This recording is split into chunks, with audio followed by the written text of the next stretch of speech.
और अब जी मध्य प्रदेश छत्तीसगढ़ के खास कार्यक्रम राइस छत्तीसगढ़ में हमारे स्पेशल गेस्ट छत्तीसगढ़ के deputy chief minister Vijay Sharma जी से तारुफ करवाएंगे आपका। ऐसे तो इस मंच पर वे पहले भी बोल चुके हैं और हमने चर्चा की है, लेकिन आज मौका बेहद खास है इसलिए क्योंकि ये साल छत्तीसगढ़ में रजत जयंती वर्ष का है। 25 साल करीब छत्तीसगढ़ को होने जा रहे हैं और ये मौका बेहद खास है क्योंकि सिल्वर जुबली जब मनाई जाती है तो वो बड़ा ग्रैंड सेलिब्रेशन होता है। और इन 25 सालों में राजनीति में नेताओं की जो पीढ़ी आई है वो भी अद्भुत है। विजय शर्मा जो भारतीय जनता पार्टी में अलग अलग पदों में रहे और जिला पंचायत सदस्य कवर्धा रहने के बाद विधायक चुने गए।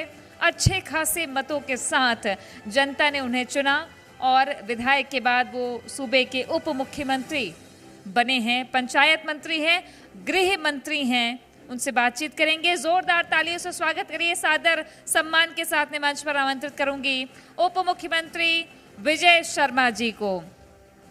जोरदार तालियों से स्वागत करिए उप मुख्यमंत्री विजय शर्मा। गृह विभाग, पंचायत एवं ग्रामीण विकास लगातार अलग अलग विजन के साथ में काम कर रहे हैं और मैं बुलाना चाहूंगी जी मध्य प्रदेश छत्तीसगढ़ के एडिटर मोहित सिन्हा जी को कि वे आए हमारे special guest deputy chief minister Vijay Sharma ji को पुष्पगुच्छ देकर उनका स्वागत करें और इसके बाद हम चर्चा की शुरुआत करेंगे। चर्चा बेहद खास इसलिए भी क्योंकि ये रजत जयंती वर्ष है और 25 साल छत्तीसगढ़ को होने जा रहे हैं। अपनी राजनीतिक सामाजिक जीवन में विजय शर्मा छत्तीसगढ़ को किस तरीके से जीते आए हैं और आगे देख रहे हैं, इस पर चर्चा करेंगे। मेरे साथ हैं जी मध्य प्रदेश छत्तीसगढ़ के एसोसिएट एडिटर रुपेश गुप्ता, उनको भी मैं मंच पर बुलाना चाहूँगी और हम बातचीत का सिलसिला शुरू करेंगे deputy chief minister Vijay Sharma जी के साथ में। छत्तीसगढ़ में 40 दशक का नक्सलवाद जो आज अंतिम सांसें गिन रहा है, ये भी जानना दिलचस्प होगा कि मार्च 2026 अब पास है और आगे और कौन से कदम उठाए जाने हैं। Over to you Rupesh. शुक्रिया दीप्ति, स्वागत है विजय शर्मा जी।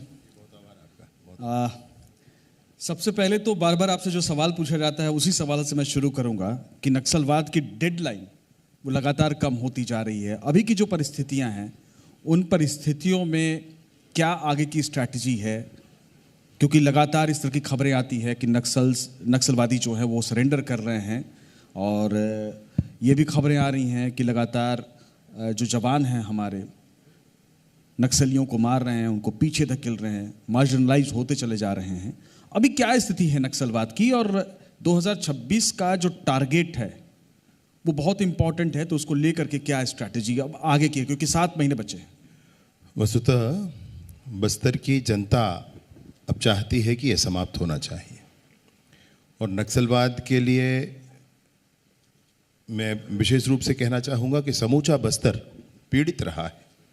बंधक सा बन गया था पूरा बस्तर, पूरा संभाग और अनेक अन्य जिले भी प्रभावित हो गए थे छत्तीसगढ़ में। ये जो स्ट्रैटेजी लेकर के नई सरकार चल रही है जिसके बहुत से मायने हैं, विशेष रूप से आपसे कहूँगा कि मैं 1500 से अधिक सरेंडर्स हो चुके, 1500 से अधिक। अब गिरफ्तार होने वालों की संख्या सरेंडर से कम है, ये सबसे बड़ी खुशी का विषय है। ये पहली बार हुआ इतिहास में, गिरफ्तार होने वालों की संख्या कम है, सरेंडर ज़्यादा है। कुछ न्यूट्रलाइज हुए हैं 400, यह भी संख्या बहुत बड़ी है, परंतु ये संख्या मैं नहीं मानता हूँ कि इस संख्या का बहुत महत्व है, कोई विषय है।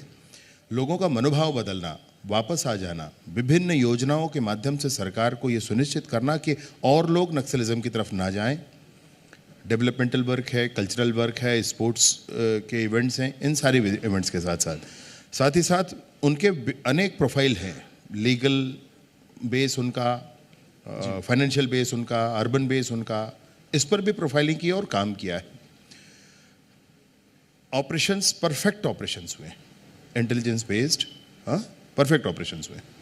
इसके बाद आप ये देखेंगे कि अभी बारिश के समय में जवानों का मादा इतना हाई था, इतना जोश था कि बारिश में कभी नहीं हो पाती थे ऑपरेशंस।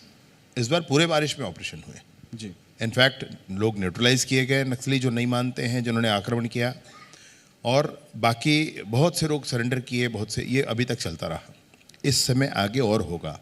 नियत समय में सशस्त्र नक्सलिज्म छत्तीसगढ़ से समाप्त होगा, इसमें कहीं कोई संशय नहीं। वो जो निर्धारित टाइमलाइन है उस टाइमलाइन पर यह होगा। बहुत सा काम बाकी है, इस बात का ध्यान है सबको, लेकिन ये होगा। इसकी स्ट्रैटेजी है, इस पे वर्कआउट हो चुका है, क्या करना है ये वर्कआउट हो चुका है। अच्छा, आपको मैं ये बताना चाहती हूँ कि हम जी मध्य प्रदेश छत्तीसगढ़ पहुंचा था कच्चा पाल, नारायणपुर का अबूझमाड़ ओरछा ब्लॉक, वहाँ कच्चा पाल हम गए थे। वहाँ हमने तिरंगा फहराया, वो कार्यक्रम किया। तो हमने भी ये महसूस किया कि लोग अब जुड़ना चाहते हैं, लोग मांग रख रहे हैं कि उनको सड़क चाहिए, उनको स्कूल चाहिए। तो एक भरोसा तो है, लेकिन एक तबका ऐसा भी है जो अभी भी दहशत में है, वो फंसे हुए हैं। तो ये एक प्रक्रिया बहुत ही शानदार है कि बीएसएफ कैंप में आते हैं लोग और वहाँ जुड़ते हैं, नाचते गाते हैं, लेकिन फिर भी विश्वास और मजबूत करना ये एक बड़ी चुनौती अभी भी है। क्या आप देखते हैं? क्योंकि आप भी अभी हाल लगातार बस्तर होते आ रहे हैं अलग अलग गांवों में। बस्तर तो मेरा प्रवास नियमित ही है, लगातार जाता हूँ इस विषय पर। मैं आपके इस आकलन की प्रशंसा करता हूँ और निसंदेह ये कहता हूँ कि जो आप देख कर आए हैं ये अनुभव मैं भी कर रहा हूँ, अन्य लोग भी कर रहे हैं। पहले स्थिति क्या थी? पहले बस्तर के लोगों में ये भाव था कि ये तो चलता रहता है, पुलिस के काम चलते रहते हैं, नक्सली के भी काम चलते रहते हैं, अब दोनों पैरेलली चलते रहते हैं और यह चलता रहेगा। इसलिए उनको ये डिसाइड वो नहीं कर पाते थे कि उनको किधर होना है, भाई क्या करना है। और चूंकि नक्सली दुर्दांत हत्यारे हैं, उन्होंने बहुत हत्याएं की हैं बस्तर में। बस्तर में क्या हो रहा है नक्सलिज्म के नाम पर, मूलतः कहें तो मैं एक लाइन पर कहूंगा आपसे कि बस्तर के आदिवासियों की हत्याएं की जा रही हैं, नृशंस हत्याएं की जा रही हैं। बस्तर के आदिवासियों की उन जघन्य हत्याओं की कथाएं जब आप सुनेंगे, चाहे वो मणिकोंटा हो, चाहे वो दरभागुड़ा हो, घोड़ा गांव हो, चिंगावरम हो, एर्राबोर हो, चाहे वो झीरम हो, चाहे वो दरभा हो, हर एक स्थान पे बल्क में आदिवासियों को मौत के घाट उतारा गया है नक्सलियों के द्वारा। ये जो कुछ बस्तर में हो रहा था, लोगों के मन में ये था कि ये चलता रहेगा। जिस दिन ये टाइमलाइन हुआ, the importance of the timeline which was declared, मैं आपको बताना चाहता, जिस दिन ये टाइमलाइन हुआ कि हम मार्च 2026 तक सशस्त्र नक्सलिज्म खत्म करेंगे, उसके बाद फिर सेपरेशन शुरू हुआ, उसके बाद लोगों का कॉन्फिडेंस आना शुरू हुआ, उसके बाद फिर जिस फोर्स के साथ आर्म फोर्सेस ने काम किया है, उसके बाद लोगों के मन में भाव आना शुरू हुआ और साथ ही साथ डेवलपमेंटल वर्क भी किए गए। उन डेवलपमेंटल वर्क में मतलब आप ये सोचें, हम लेओ रोयना एक हमारी योजना है जिसके माध्यम से हम बस्तर के युवाओं को छत्तीसगढ़ के दूसरे प्रांतों और छत्तीसगढ़ के दूसरे क्षेत्रों में और विशेष रूप से राजधानी घुमाने लेकर आते हैं। 25 साल का लड़का आपको ये कहते हुए मिलता है कि मैंने आज तक टीवी नहीं देखा। स्कूल, अस्पताल, आंगनबाड़ी, बिजली, पानी, सड़क, मोबाइल के टावर, उच्च गुणवत्ता के बीज या फिर सिंचाई की व्यवस्था, सब कुछ से वो वंचित रहे, अब तक वंचित रहे। अब जब पहुंच रही है चीज़ें उनके पास, उनका आधार कार्ड बन रहा है, उनका राशन कार्ड बन रहा है, राशन दरवाजे पर मिल रहा है, सरकार की ये सारी योजनाएं जब पहुंच रही हैं, उनको विश्वास बढ़ रहा है। और ये टाइमलाइन भी दिख रहा है। ये टाइमलाइन हम और आप बैठकर बस यहाँ चर्चा कर रहे हैं ऐसा बिल्कुल नहीं। वो कच्चा पाल जहाँ आप आकर जाकर होकर आई हैं, वहाँ पर भी इस बात की चर्चा है और माने अबूझमाड़ में इन बातों की चर्चा है कि ये टाइमलाइन हो गया है, सरकार ने कहा है। माने अमित शाह जी ने जिस दिन ये कहा, उस दिन ही उनके पास बहुत सारा कैलकुलेशन इस विषय पर था और जब ये कहा तो कहने के बाद उसको इम्प्लीमेंट कैसे करना है, विशेष रूप से साइकोलॉजिकली आप देखेंगे तो अब लोगों को स्पष्टता होने लगी कि भाई ये हो जाएगा, ये हो जाएगा। ये कॉन्फिडेंस, ये बड़ी बात है जो आपने कहा कि ये कॉन्फिडेंस और बढ़ना चाहिए, ये कॉन्फिडेंस बड़ी बात है। सरकार को निसंदेह डेवलपमेंटल वर्क एक टाइम लेता है। कोई आज खड़ा होकर के कहे ये नहीं हुआ, वो नहीं हुआ, एक अलग मामला है। जो कभी नहीं हुआ वो अभी हुआ है, ये बड़ी बात है।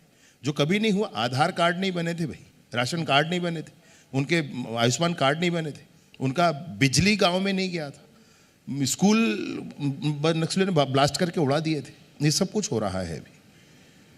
और ये हो रहा है इसलिए क्योंकि विश्वास बढ़ रहा है। हाँ, ये ज़रूर है और विश्वास को जीतने की ज़रूरत है और उनके मन में कॉन्फिडेंस लाने की ज़रूरत है। उसके लिए सरकार प्राणपण से काम कर रही है। आपने कहा कि विश्वास बहाली हो रही है, लोगों को विश्वास आ रहा है कि जैसे कि डेडलाइन तय हुई उसके बाद लोगों को लगने लगा है कि अब इस तारीख तक नक्सलवाद खत्म हो जाएगा। दूसरा आपने जिक्र किया है साइकोलॉजिकली, तो एक जो माहौल बना हुआ है बस्तर में रहने वालों के लिए कि लंबे समय से नक्सलवाद के बीच में रहे हैं, अब जब उनके पास विकास पहुंच रहा है, अब उनके पास उम्मीदें पहुंच रही हैं कि जिंदगी अब बदल सकती है, तो आने वाले समय में किस तरह के बस्तर को हम देख रहे हैं? आप जो कि कई बार जाते रहे हैं तो शायद आप अच्छे से बता पाए। नहीं, मैं हर महीने जाता रहा हूँ, अभी भी हर महीने जाता हूँ, 4-5 दिन बस्तर ही जाता हूँ। उसके पीछे ये है कि बहुत सारे कामों को लाइन अप करना है। हमारे पहले अभी 5 रिहेबिलिटेशन कैंप चलते हैं। हर रिहेबिलिटेशन कैंप में 200-250 वो जो पुनर्वास किए होते हैं वो लोग हैं। ये रिहेबिलिटेशन कैंप्स हमारे वीटीपी घोषित किए गए। इन रिहेबिलिटेशन कैंपों का एक एसओपी बनाया है, इस कैसे दिन भर दिनचर्या होगी, कैसे काम करेंगे, क्योंकि इनकी सुरक्षा की भी चिंता करना, इनके आगे आने वाले भविष्य में इनको स्किल डेवलपमेंट भी करना। और उस रिहेबिलिटेशन कैंप से जब एक नक्सली जो सरेंडर करके वहाँ रह रहा है वो जब निकलता है, हम इस बात की भी चिंता करते हैं कि इनका बैंक फाइनेंस हो जाए, हम इस बात की भी चिंता करते हैं इनकी शादी हो जाए। आने वाले समय में किसी नक्सली रिहेबिलिटेशन कैंप में सामूहिक विवाह की कथा भी आपके सामने आएगी। तो हाँ, जितनी वहाँ बहनें हैं हमारी, मैं इस राखी को मैं वहीं था, मैं इस राखी को मैं पिछली बार गया था तो कह के आया था कि अगली बार राखी में आऊँगा, और इस राखी को मैं वहीं था उन बहनों के पास जो नक्सली थीं, जो जंगलों में बंदूक रख के घुमा करती थीं और अब वो मुख्य धारा में है और वो अच्छे से जीवन जीना चाहती। जैसे महिलाओं में बड़ा जील होता है ना, बड़ा माने गजब का उत्साह, गजब का उमंग महिलाओं में होता है, ऐसे भाव उनके हैं। और मैंने जाकर के उनसे राखी बंधाई। मैं निसंदेह ये कहना चाहता हूँ कि बस्तर की जो आर्थिक स्थिति है वो विशेष रूप से महिलाओं पर आधारित है और इसलिए महिलाएं बड़ी ताकत है वहाँ पर। महिला स्वसहायता समूह जो काम कर रहे हैं, वो वीटीपी के माध्यम से जो ट्रेंड हो रहे हैं। बस्तर में मुख्य रूप से प्रचुरता में क्या है, तो बस्तर में सबसे प्रचुरता में कुछ है तो वो माइनर फॉरेस्ट प्रोड्यूस है, वो लाख है, वो हर्रा बहेड़ा है, वो आमचूर है, वो आपका इमली है। इमली तो दुनिया का सबसे बेस्ट इमली है वहाँ पर, वो तेंदुपत्ता है। इस पर आधारित जीवन है और इस पर आधारित ही आगे के इसके डेवलपमेंट की प्रक्रिया बने, इस पर हम लोग काम कर रहे हैं। मैं कल्पना में 2 बातें सोचता हूँ। पहली बात ये सोचता हूँ कि जितने हमारे अभी कैंप बने हुए हैं, सुरक्षा के कैंप बने हुए हैं, ये कैंप भविष्य में लघु वनोपजों के संग्रहण, प्रसंस्करण और विपणन के केंद्र बने। अच्छा। और दूसरी बात ये सोचता हूँ कि भगवान अगले जन्म में मेरे को बस्तर के किसी गांव में जन्म जरूर दे देंगे। अच्छा। ये जरूर सोचता हूँ। चलिए, बड़ा नेक ख्याल है। बस्तर के किसी गांव का जिक्र किया तो एक गांव का जिक्र मैं भी कर देती हूँ। उड़िद गांव गए थे हम लोग, हमारी टीम उड़िद गांव गई थी अभी हाल ही में, बस्तर के ही। तो उस गांव का नाम इसलिए पड़ा उड़िद गांव क्योंकि वहाँ उड़द खूब होती है, पुपुल कहते हैं गोंडी में उड़द को। तो हमने वहाँ की संस्कृति, वहाँ का कल्चर, बच्चे आज भी अपनी घोटुल की परंपरा, संस्कृति को लेकर चलते हैं। लेकिन जो मूल बात वो कहते हैं वो ये कहते हैं कि अब हम पढ़ना चाहते हैं। उस गांव की आबादी करीब 850 है। अभी लड़के लड़की दोनों मिला के मात्र 20 बच्चे कॉलेज कर रहे हैं, बाकी उन्हें कुछ छोड़ दिए, पढ़ाई ऐसे कर दी। तो उन इलाकों में ये मांग उठती है कि हमको शहर जाना पड़ता है, चाहे नारायणपुर जाना हो जाए, तो हॉस्टल्स की बड़ी मांग होती है कि हम जाएं तो हमको किराया ना देना पड़े, हमको रहने के लिए अच्छी सुविधा मिल जाए। तो इसके लिए कोई विज़न है, सोच रहे हैं आप? क्योंकि अब गांव से बाहर निकल रहे हैं बच्चे बस्तर के पढ़ने के लिए। डेवलपमेंटल वर्क जो है that takes too much time actually. एक हॉस्टल बनना है 3 साल बनते बनते लगता है, और सरकारी प्रक्रिया में मैं जिससे फेडअप होता हूँ वो है टेंडर का प्रोसेस। आपको उस प्रोसेस को फॉलो करना पड़ता है ना, एलिगेशंस होते हैं उस प्रोसेस में।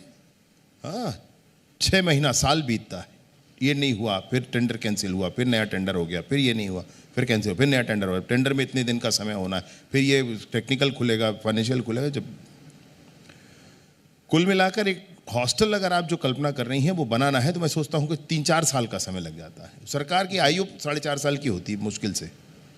शुरुआत के समय में आपने समझा हमको ये करना है और जब तक काम शुरू होता है तब तक बहुत बात आगे बढ़ चुकी होती, समय बहुत कम होता है।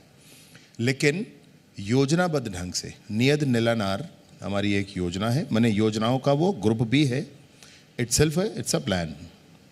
और उस योजना के अंतर्गत हम लोगों ने ये किया कि जो हमारे जो सुरक्षा के कैंप हैं उसके 5 किलोमीटर के आसपास पहले लिया, पेरिफेरी को अब 10 किलोमीटर किया। उसके आसपास जितने गांव हैं उसमें सारी ही योजनाओं का सेचुरेशन पॉइंट तक हम पहुंचे। तो स्कूल भी उसमें जोड़ते हैं।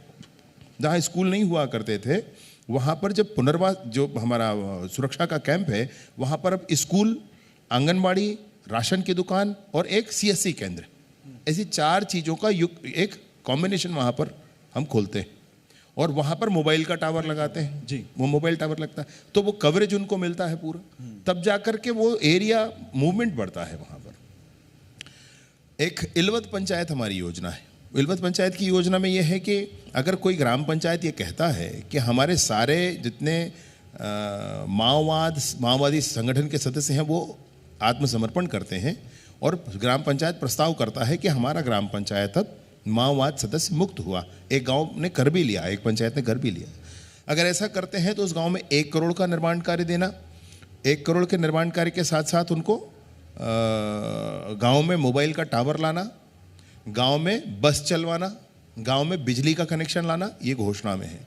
और मोबाइल का टावर लगाने के लिए अगर इकोनॉमिकली फीजिबल ना हो तो मुख्यमंत्री मोबाइल टावर योजना हम लेकर आए हैं। बस चलाना इकोनॉमिकली फीजिबल ना हो तो मुख्यमंत्री बस योजना लेकर आए हैं। इन योजनाओं के माध्यम से वो वहाँ पर हो सकता है। ये शुरू हुआ है, मैं आपको बताऊं, ये शुरू हुआ है।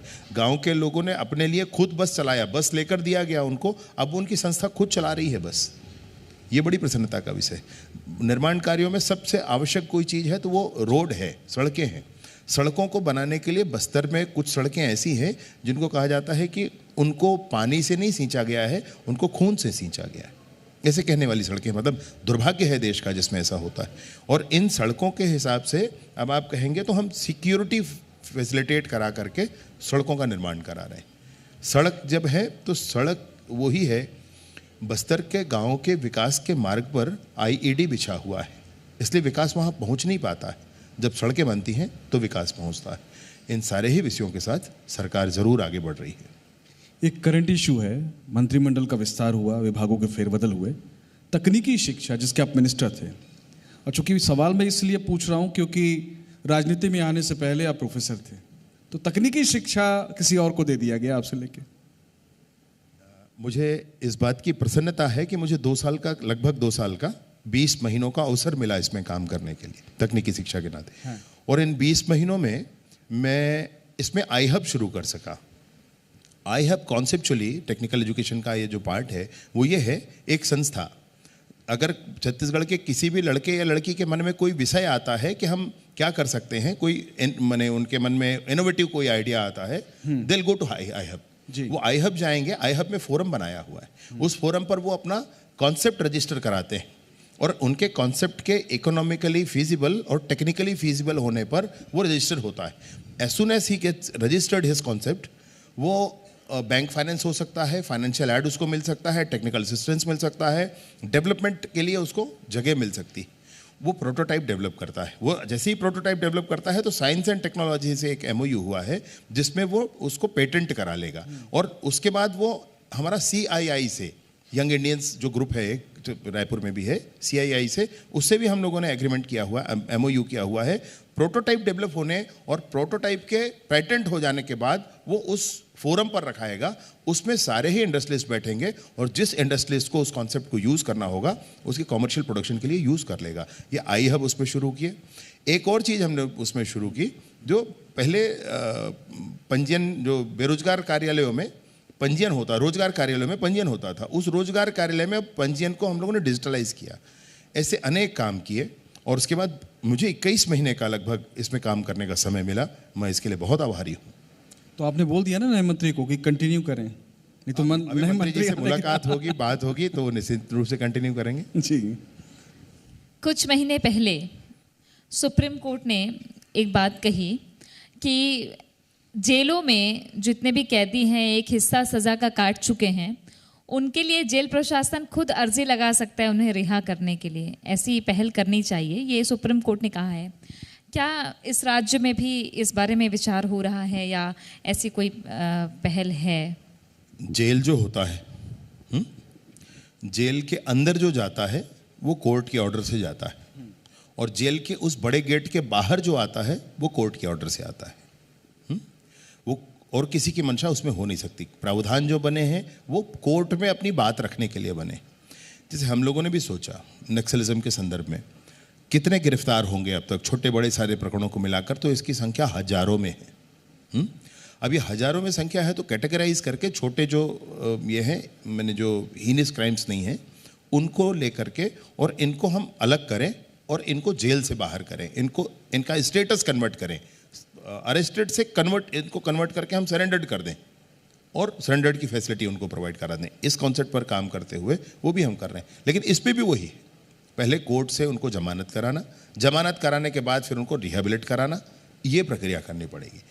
तो जेलों में जो स्थितियां हैं उसको जेल वाले समझते हैं बहुत अच्छे से, कैपेसिटी अपनी समझते हैं, किसी का व्यवहार समझते हैं। इस आधार पर एक फ्रीडम अब उनको भी मिला है कि वह भी जा करके न्यायालय में इस विषय को रख सकते हैं। एक महत्वपूर्ण चीज़ है कि अक्सर चर्चा आपके गृह विभाग को लेकर के होती है, पंचायत छूट जाता है। चूँकि विधायक बनने से पहले, मंत्री बनने से पहले आप जिला पंचायत में थे, तो आप बारीकी को समझते हैं। तो क्या इनोवेशन आपने उस डिपार्टमेंट के कामकाज को लेकर किए? क्योंकि छत्तीसगढ़ की बड़ी आबादी गांव में रहती है और उनकी ज़िंदगी में बदलाव किए बिना आप बहुत ज़्यादा डेवलपमेंट की उम्मीदें नहीं कर सकते। तो क्या उस डिपार्टमेंट में आप नया कर रहे हैं, चेंजेस कर रहे हैं, जिसकी वजह से लोगों की ज़िंदगी चेंज हो? एक बात यह है जो कर रहे हैं और दूसरी बात यह है जो करना चाहते हैं। मैं दोनों ही आपके सामने रख देता हूँ।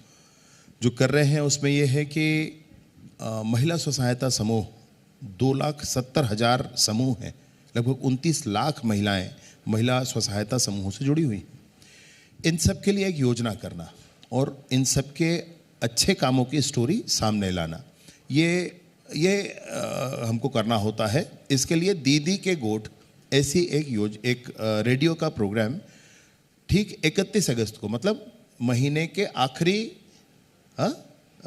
इसमें जिस दिन अपना मन की बात आता है, मन की बात के ठीक बाद 15 मिनट का एक कार्यक्रम शुरू कर रहे हैं सिर्फ महिला स्व सहायता समूहों के लिए। मैं पहली बार ही आपके सामने ये विषय कह रहा हूँ। हाँ। मीडिया में आने से पहले। अच्छा। तो मन की बात के ठीक बाद 15 मिनट का महिला स्व सहायता समूहों के लिए कार्यक्रम, जिसमें महिलाओं के वो जो टीम है वो उसने कहीं पर कुछ अच्छा काम किया है, कहीं कुछ अच्छा प्रयास कर रहे हैं, इन सारी चीज़ों की कथाएं होंगी, उनकी ही कथाएं होंगी, किसी और की नहीं। दूसरा, महिला स्व सहायता समूहों के लिए CFL है। एक विकासखंड में 4 CFL होता है। उन CFL में महतारी सदन पहले बन जाए। महिलाओं, हर जगह ये बात होती थी कि महिलाओं के काम करने के लिए जगह नहीं होती है, उनके बैठने उठने के लिए जगह नहीं होती। महतारी सदन बना रहे हैं। महतारी वंदन एक बड़ी योजना है छत्तीसगढ़ सरकार की, साथ ही साथ महतारी सदन योजना। अब इसके अतिरिक्त जो सामान्य निर्माण के काम होते हैं, ये चीज़ें होती हैं, उसमें क्या मॉडिफिकेशन करके हम कर सकते हैं, इस पर काम कर रहे हैं। परंतु फाइनली आप कहेंगे तो संसाधन बहुत कम होता है और गांव बहुत ज़्यादा बड़ी संख्या में हैं और गांव के निर्माण की आवश्यकताएं भी बहुत ज़्यादा है। मुझे ये लगता है बार बार, जो मैं चाहता हूँ करना, वो कितना होता है नहीं होता है समय आने पर देखना होगा। मुझे लगता है कि गांव के निर्माण के लिए जितनी भी आवश्यक चीज़ें हैं, उन सारे ही आवश्यक चीज़ों को, आवश्यक कामों को, जो भी मद होते हैं, सारे मदों को मिला करके गांव की जनसंख्या के आधार पर बांट करके गांव को शुरू से ही बता दिया जाए कि आपका इस वर्ष बजट इतने का है, आपका ओन सोर्स रेवेन्यू जो है वो उसमें ऐड हो जाएगा, नहीं तो इतने का बजट है। आप अपने गांव में बजट पारित करें और पंचायत में बजट पारित करके आप काम करना शुरू करें। इसकी काफ़ी डिटेलिंग भी मैंने की है, बात किया है। अगर ये होता है तो गांव में एक पूर्ण स्वराज का विषय आएगा। ये सब के बीच का विषय है। इसका प्रोग्राम बना करके हम ले जा रहे हैं। हम इसमें पंचायतों में सशक्तिकरण के लिए ग्रामीण सचिवालय पर काम कर रहे हैं। हम इस बात पर भी काम कर रहे हैं कि निर्विवादित बंटवारे के लिए अब लोगों को बाहर ना जाना पड़े, पंचायत के प्रस्ताव के आधार पर निर्विवादित बंटवारे जो है वो पूरे हो जाएं, यह भी किया जा रहा है। आप एक तरफ निर्विवादित बंटवारे की बात करें तो वो पंचायतों के लिए बहुत ही बेहतर होगा, लेकिन कुछ विवाद की बात कर लेते हैं। अब विवाद है बहुत बड़ा, धर्मांतरण का विवाद आज से नहीं है, काफ़ी अरसे से है छत्तीसगढ़ में। और हमने तो देखा कि ये वर्ग संघर्ष की नौबत जो आज देखी जा रही है वो काफ़ी समय से देखी जा रही है। कांग्रेस की सरकार के वक्त तो और भी ज़्यादा देखी गई थी और अभी भी हम देख रहे हैं। आपने अभी बीते दिनों लगातार हम सुन रहे हैं आपको कि आपने कहा कि नया ड्राफ्ट हो चुका है विधेयक और वो विधानसभा सत्र में लाने वाले हैं आप लोग। तो क्या उम्मीद करें कि कौन से ऐसे प्रावधान होंगे जो संविधान के दायरे में अपने धर्म की स्वतंत्रता को पुष्ट करेंगे? संवैधानिक प्रावधान है कि किसी व्यक्ति के किस धर्म को वो मानता है इसकी स्वतंत्रता उसको होगी, संविधान का प्रावधान है। कन्वर्ट कोई होना चाहता है वो हो सकता है। कन्वर्जन का जो प्रोसेस है वो एलोरमेंट का प्रोसेस हो, उसमें एलोरमेंट हुआ है क्या, उसमें कोई थ्रेट है क्या, इस बात के लिए कोई मैकेनिज्म डेवलप्ड नहीं है अब तक। 1968 का जो एक्ट है वही छत्तीसगढ़ में लागू है। अनेक राज्यों में नए प्रावधान बन गए हैं, हमारे यहाँ बनाना शेष है अभी। तो जो एल्योरमेंट है या थ्रेट है या इस तरह की सारी चीज़ें हैं, डिजिटल प्लेटफॉर्म पर किसी तरीके से आपको इन्फ्लुएंस किया गया, आपको किसी तरीके से भ्रम में लाया गया। कभी तो ये देखने को मिलता है कि सिर्फ शादी करने के नाम से ही धर्म परिवर्तन करवा देते हैं, ये भी देखने को आता है। इन सारे ही विषयों को लेकर के, चूंकि ये समाज में परेशानियां हैं, इन सारे ही विषयों को लेकर के कोई कानूनी प्रावधान नहीं होने से पुलिस मजबूर होती है, कार्यवाही नहीं हो पाती है, क्योंकि कानूनी प्रावधान नहीं। भाई पुलिस तो वही कर पाएगी जिसके कानूनी प्रावधान हो। तो इस पर कानूनी प्रावधान लेकर आना, इस एक्ट में हम लोग इस बात की कोशिश कर रहे हैं। और इसमें मैं सोचता हूं कि आने वाले समय में इस एक्ट के आने के बाद काफ़ी चीज़ें स्ट्रीमलाइन होंगी। ये जो चीज़ें समाज में चल जा रही हैं, आप देखिए, बस्तर का एक विषय मैं आपसे बताना चाहता हूँ। सुप्रीम कोर्ट ने निर्णय किया, 3 महीने तक लाश रखी रही, गांव में विवाद चल रहा था। एक व्यक्ति जो कन्वर्ट हो चुका था, वो कन्वर्ट होने के बाद गांव की परंपराओं से पृथक हो गया था। आप कानून, हमारा संविधान कहता है कि एसटी कौन है, शेड्यूल्ड ट्राइब कौन है। शेड्यूल्ड ट्राइब वो है जो ऐसे प्रावधानों को, ऐसे अपनी परंपराओं को मानता है। इन परंपराओं को मानने वाला शेड्यूल्ड ट्राइब है, ये संवैधानिक प्रावधान है। अब जो इन परंपराओं को नहीं मानता है वो ट्राइब नहीं है, मान लें। लेकिन जो कन्वर्ट होते हैं वो सारे ही पुरानी परंपराओं को छोड़ते हैं और वो नए ढंग से आते हैं। तो जो कन्वर्ट हो चुके थे उनको उनका अंतिम संस्कार गांव वालों ने नहीं करने दिया, और ये 3 महीने चला। सुप्रीम कोर्ट के निर्णय के बाद उनको ले जा करके, जो वो क्रिश्चियन बन गए थे, तो क्रिश्चियन का जो कब्रिस्तान था वहाँ पर उनका अंतिम संस्कार किया गया। ऐसे कॉन्फ्लिक्ट गांव में आ रहे हैं। इन कॉन्फ्लिक्ट से गांव को बचाना, ऐसे एल्योरमेंट करके, थ्रेट करके, किसी तरीके से ब्रेन वॉश करके जब कन्वर्जन कराया जाता है, उसको बचाना, और फिर भी कोई करता है तो कड़े दंड के प्रावधान करना, इन सारी बातों के साथ नया प्रावधान आ रहा है। इसमें एक चैलेंज ये है कि चूंकि आप होम मिनिस्टर हैं, तो इस तरह के जो कॉन्फ्लिक्ट हो रहे हैं लगातार, इसको भी एड्रेस करना पड़ता है आपको, इसको भी शॉर्ट आउट करना पड़ता है ताकि मेंटेन रहे। ये जो चीज़ें सामने आती हैं, इस पर पुलिस से अपेक्षा होती है कि कार्यवाही हो। हाँ। पुलिस क्या कार्यवाही कर सकती है? पुलिस कार्यवाही तो कानूनी प्रावधानों के अंतर्गत ही कर सकती है। सरकार कानूनी प्रावधान बनाती है। सरकार कानूनी प्रावधान संविधान के प्रावधानों के अंतर्गत ही बना सकती है। तो ये तीनों ही चीज़ें, उसमें से जो दूसरा काम सरकार का है, नए कानूनी प्रावधान लेकर आना, जो पुलिस को स्ट्रेंथन करेंगे आने वाले उसमें कार्यवाहियों के लिए, हम लोग उसी के लिए प्रयासरत हैं। कब तक आ जाएगा ये बिल? क्योंकि कई सेशन में ये बात हो चुकी है, काफ़ी इसमें ड्राफ्टिंग का काम भी हो गया है, काफ़ी इसमें डिस्कशन भी हो चुका है। मैं सोचता हूँ कि ये अगले विधानसभा सत्र में हम लोग लेकर आ जाएंगे। मतलब ज़्यादा वक्त नहीं है। हम उम्मीद करें कि 2-3 महीने में ये, लेकिन 2-3 महीने तक पुलिस को थोड़ा सा और सतर्क रहना पड़ेगा, क्योंकि जो हमको नज़र आता है। मैं पुलिस के संदर्भ में आपसे कहूँ, हाँ। मैं विभाग में काम अभी 20 महीने हो गए काम करते करते। मुझे ये स्पष्ट दिखता है कि बहुत मेहनत होती है विभाग में, बहुत मेहनत होती, और मैं बहुत दृढ़ता के साथ अब पुलिस विभाग में सबको यह भी कहता हूं कि थाने की अपनी डिग्निटी होनी चाहिए भाई। वो कोई न हो जो हमारे थाने की डिग्निटी को आहत कर सके, और नैतिक मूल्यों के साथ हम काम करें, इस बात की अपेक्षा भी मैं उनसे करता हूं। पुलिस को सतर्क अभी 3 महीने रहना है ऐसा नहीं है, पुलिस को सतर्क तो आगे भी भविष्य में हमेशा ही रहना होगा, इन कानूनी प्रावधानों के आने के बाद भी रहना होगा। क्योंकि हमने देखा है कि इस वक्त बड़े बड़े नशे के नेक्सस को पुलिस ने तोड़ा है और बहुत ही माइक्रो लेवल पे पुलिस काम कर रही है। तो पुलिसिंग और कैसे बेहतर हो, उसकी और क्या सहयोग हो सकता है, इसके लिए कोई विजन है आपका, या आपको कोई सुझाव मिलते हैं पुलिस डिपार्टमेंट में अधिकारियों की तरफ से कि क्या आगे और बेहतर हो सकता है? एनडीपीएस के क्षेत्र में, स्पेशली नशे के क्षेत्र में, नशा भी कौन सा, जो सिंथेटिक ड्रग्स हैं या ऐसे ड्रग्स हैं जो हमारे यहाँ अनेक जिलों प्रदेशों से आ जाते हैं, ये कब आना शुरू हुआ, ये कैसे धीरे धीरे बढ़ा, अब हम क्या कर रहे हैं उस पर, ये महत्वपूर्ण विषय है। अभी इतने बड़े प्रकरणों को पकड़ करके जो कॉन्सेप्चुअली सरकार, नई सरकार, विष्णुदेव जी की सरकार बनने के बाद काम करना शुरू हुआ, वो कोई व्यक्ति पकड़ा जाता है तो उस व्यक्ति के पकड़े जाने पर उस व्यक्ति को अरेस्ट कर लिया जाए, ये बात नहीं होती। एंड टू एंड इन्वेस्टिगेशन के प्रावधान पर हम काम कर रहे हैं।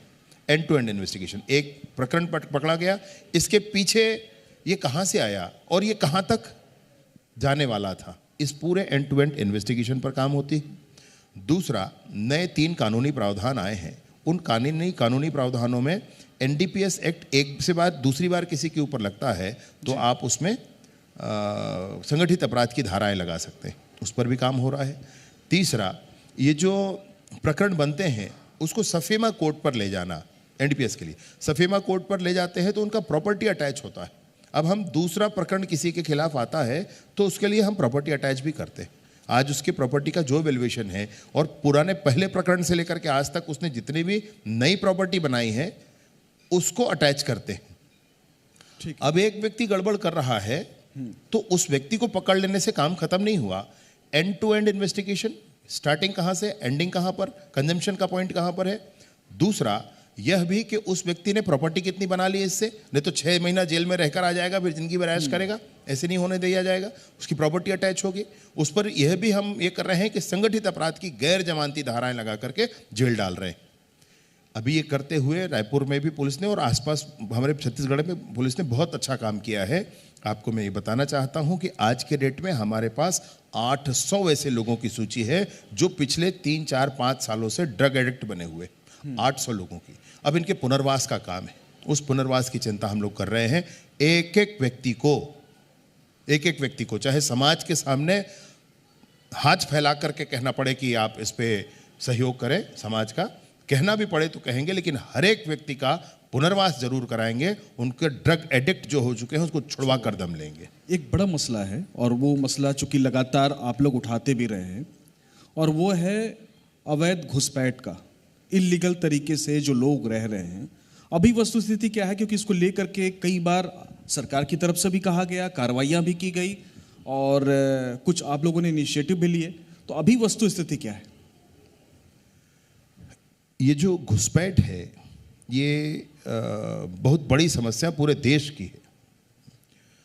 और देश ने, आपको मैं बताऊं, 1947 में भारत आज़ाद होता है, 48-49 में ही MHA ने, मिनिस्ट्री ऑफ होम अफेयर्स ने ये निकाला, एक नोटिफिकेशन निकाला कि घुसपैठिए आए हैं तो उनसे कैसे हैंडल करना है।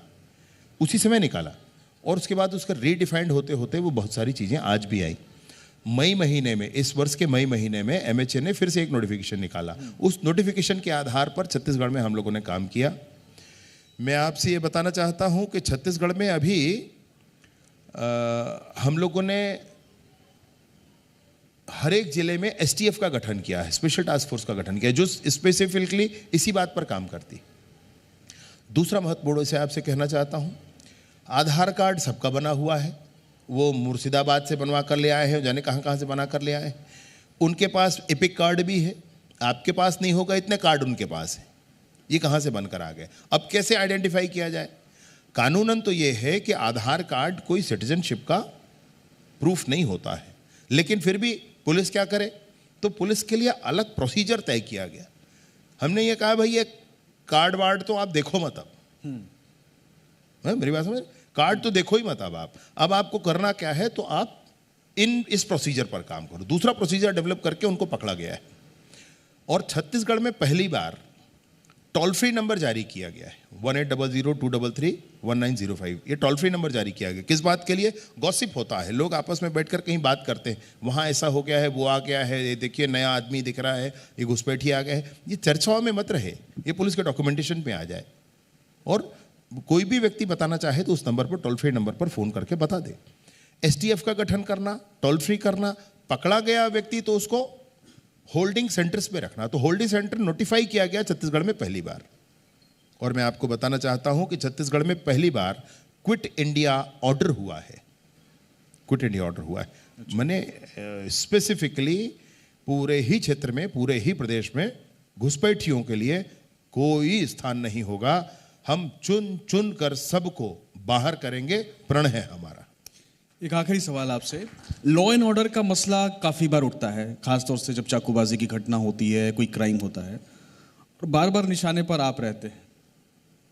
जो विपक्ष है वो मेरे ख्याल है कि बार बार आप ही को लेकर के सवाल, नक्सल मोर्चे पे लगातार हम कामयाबी की तरफ बढ़ रहे हैं, लेकिन ये जो लॉ एंड ऑर्डर है, खासतौर से बड़े शहरों में अपराध की घटनाएं लगातार हो रही हैं, इसको लेकर के क्या एक्शन आप ले रहे हैं?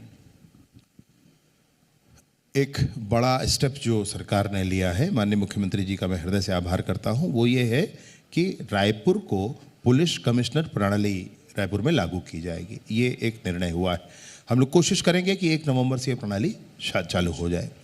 इस प्रणाली के आने से बहुत सारी चीज़ें परिवर्तन होंगी, बहुत सारा ये होगा। फिर भी एक बात आपसे कहना चाहता हूँ, छत्तीसगढ़ में बहुत सारे अपराध के एनालाइज करने पर ये दिखता है कि घर के अंदर होने वाले अपराध बढ़ गए। मैं किसी बात से मुंह नहीं चुरा रहा हूं, मैं किसी बात से पीछे नहीं हट रहा हूं, लेकिन एक बात जरूर कह रहा हूं कि घर के अंदर होने वाले अपराध बढ़ रहे हैं। घर के अंदर होने वाले अपराध पे क्या हो सकता है, पुलिस कार्यवाही कर सकती है, और वो पुलिस करती है, चाहे कोई भी घटना हो। अभी आप उठाकर देख लें, कोई ऐसी घटना नहीं है जिसमें पुलिस ने अपराधियों को पकड़ने में सफलता ना पाई, कोई ऐसी घटना नहीं। चाकूबाजी की घटनाएं जो बढ़ी हैं, ये आंकड़ों में एक बार आकलन करना होगा कि कितनी पहले थी, कितनी अब हैं, लेकिन आंकड़ों के आकलन से संतुष्टि का विषय नहीं है जी। उसमें एक भी है तो गलत है। इसके लिए भी हमने विभिन्न आयामों पर काम करना शुरू किया है। मैं पूरी उम्मीद करता हूँ कुछ ही समय में आपको दुरुस्तीकरण दिखेगा। चलिए, बहुत बहुत शुक्रिया हमसे बातचीत करने के लिए। तो तमाम मसलों पर बातचीत करके सवालों का जवाब दिया डिप्टी सीएम विजय शर्मा ने। बहुत बहुत शुक्रिया हमसे बातचीत करने के लिए। ओवर टू यू तृप्ति। शुक्रिया। विजय शर्मा जी ने बातचीत की है और बड़ी ही साफ गोई से बोलने वाले नेता हैं। आइए, अब आज हमारे खास मेहमान हैं, उन्हें कुछ ऐसे मेहमान हमारे साथ में जुड़े हैं जिनसे हम सम्मान जिनका करना चाह रहे हैं इस मंच के माध्यम से। तो मैं बुलाना चाहूँगी इस वक्त हमारे चीफ एडिटर जी मध्य प्रदेश छत्तीसगढ़ के मोहित सिन्हा जी को, और मैं अब हमारे मेहमानों को आमंत्रित करूंगी और मैं अनुरोध करूंगी डिप्टी सीएम विजय शर्मा जी से कि वे उन्हें प्रतीक चिन्ह दें। सबसे पहले डॉक्टर विवेक पटेल, सीनियर कंसल्टेंट, संजीवनी मल्टी स्पेशलिटी हॉस्पिटल से डॉक्टर विवेक पटेल, सीनियर कंसल्टेंट, इन्होंने इस मंच पर अपनी बात रखी है और ये सर्जन हैं। बताया है कि कैसे कैंसर के केसेस में सर्जरी, एडवांस सर्जरी की टेक्निक रायपुर में उपलब्ध है और उन्होंने बहुत ही बारीक तरीके से लोगों को जागरूक किया है कैंसर के प्रति। श्रीदानी केयर मल्टी स्पेशलिटी हॉस्पिटल से डॉक्टर राज मनहरे डायरेक्टर हैं। जोरदार ताली से स्वागत करें। डॉक्टर राज दूरस्थ इलाकों में इलाज की सुविधा पहुंचाते हैं। उनका विजन है कि अंतिम व्यक्ति तक इलाज पहुंचे, इसलिए वो गांव-गांव जाकर लोगों को जागरूक करते हैं। नवकर ज्वेलर्स से अगले हमारे साथ में मेहमान जुड़ने जा रहे हैं देवाशीष जी। जोरदार तालियों से स्वागत करें देवाशीष जी का। नवकर ज्वेलर्स से अलग अलग क्षेत्र में, छत्तीसगढ़ की अर्थव्यवस्था में अलग अलग क्षेत्र में लोग योगदान दे रहे हैं। तो ऐसे ही व्यापारी भी हैं जो लगातार यहाँ नए इनिशिएटिव्स कर रहे हैं। सृष्टि सिल्वर से प्रिंस सोनी डायरेक्टर हैं, उनका भी स्वागत है, मंच पर आइए सृष्टि सिल्वर से प्रिंस सोनी।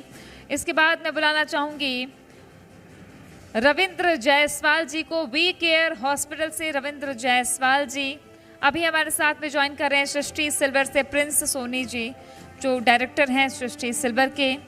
इसके बाद रविंद्र जायसवाल जी को मैं बुलाना चाहूँगी मंच पर। वी केयर हॉस्पिटल अलग अलग इलाकों में, अलग अलग क्षेत्र में कैसे स्वास्थ्य के क्षेत्र में भी काम हो रहा है, ये आज इस मंच के माध्यम से हमने जाना है। रविंद्र जायसवाल जी, वी केयर हॉस्पिटल से रविंद्र जायसवाल जी। इसके बाद मैं बुलाना चाहूंगी विभा राजपूत जी को, सोशल स्पार्क की फाउंडर हैं विभा राजपूत। लगातार सोशल मीडिया के माध्यम से कैसे ब्रांडिंग हो, कैसे लोगों तक पहुंचा जा सके, ये वो सर्विसेज देती भी हैं कि लगातार कैसे सोशल मीडिया के माध्यम से आप ज़्यादा से ज़्यादा लोगों तक पहुंच सकते हैं, अपने काम बता सकते हैं। तो विभा राजपूत सोशल स्पार्क से हैं, फाउंडर है सोशल स्पार्क की। आप सभी को खूब सारी बधाई और बहुत बहुत शुक्रिया deputy chief minister Vijay Sharma जिन्होंने आज हमारे साथ में बातचीत की है और इसलिए हम प्रतीक चिन्ह के तौर पर उन्हें यहाँ से एक छोटी सी भेंट देना चाहते हैं। मैं अनुरोध करूंगी जी मध्य प्रदेश छत्तीसगढ़ के एडिटर मोहित सिन्हा जी से कि वे हमारे कार्यक्रम के खास मेहमान स्पेशल गेस्ट विजय शर्मा जी को प्रतीक चिन्ह दें। छत्तीसगढ़ और छत्तीसगढ़ में जिस तरीके से सरकार काम कर रही है, चौथाई कार्यकाल निकल चुका है और बड़ी ही साफगोई से उन्होंने कहा विजय शर्मा जी ने कि सरकार में प्रक्रिया होते होते 4.5 साल का ही वक्त बचता है काम करने को और बड़े ही प्रैक्टिकल अंदाज से उन्होंने जनता के सामने सारी बातें रखी है और इस विजन के साथ सरकार काम कर रही है। उम्मीद ये भी की जानी चाहिए कि समाज और जागरूक हो, सशक्त हो। छत्तीसगढ़ को 25 साल होने जा रहे हैं और हमको ऐसी मिसाल पेश करनी है कि छत्तीसगढ़ का युवा, महिलाएं, बच्चे सब अपने शिखर पर हों, एक बेहतर नज़ीर पेश करें। आज के लिए बस इतना ही, बाकी और किसी मौके पर जुड़ेंगे खास मेहमानों के साथ। अब तक के लिए इतना ही, मुझे दीजिए इजाज़त। देखते रहिए जी मध्य प्रदेश छत्तीसगढ़।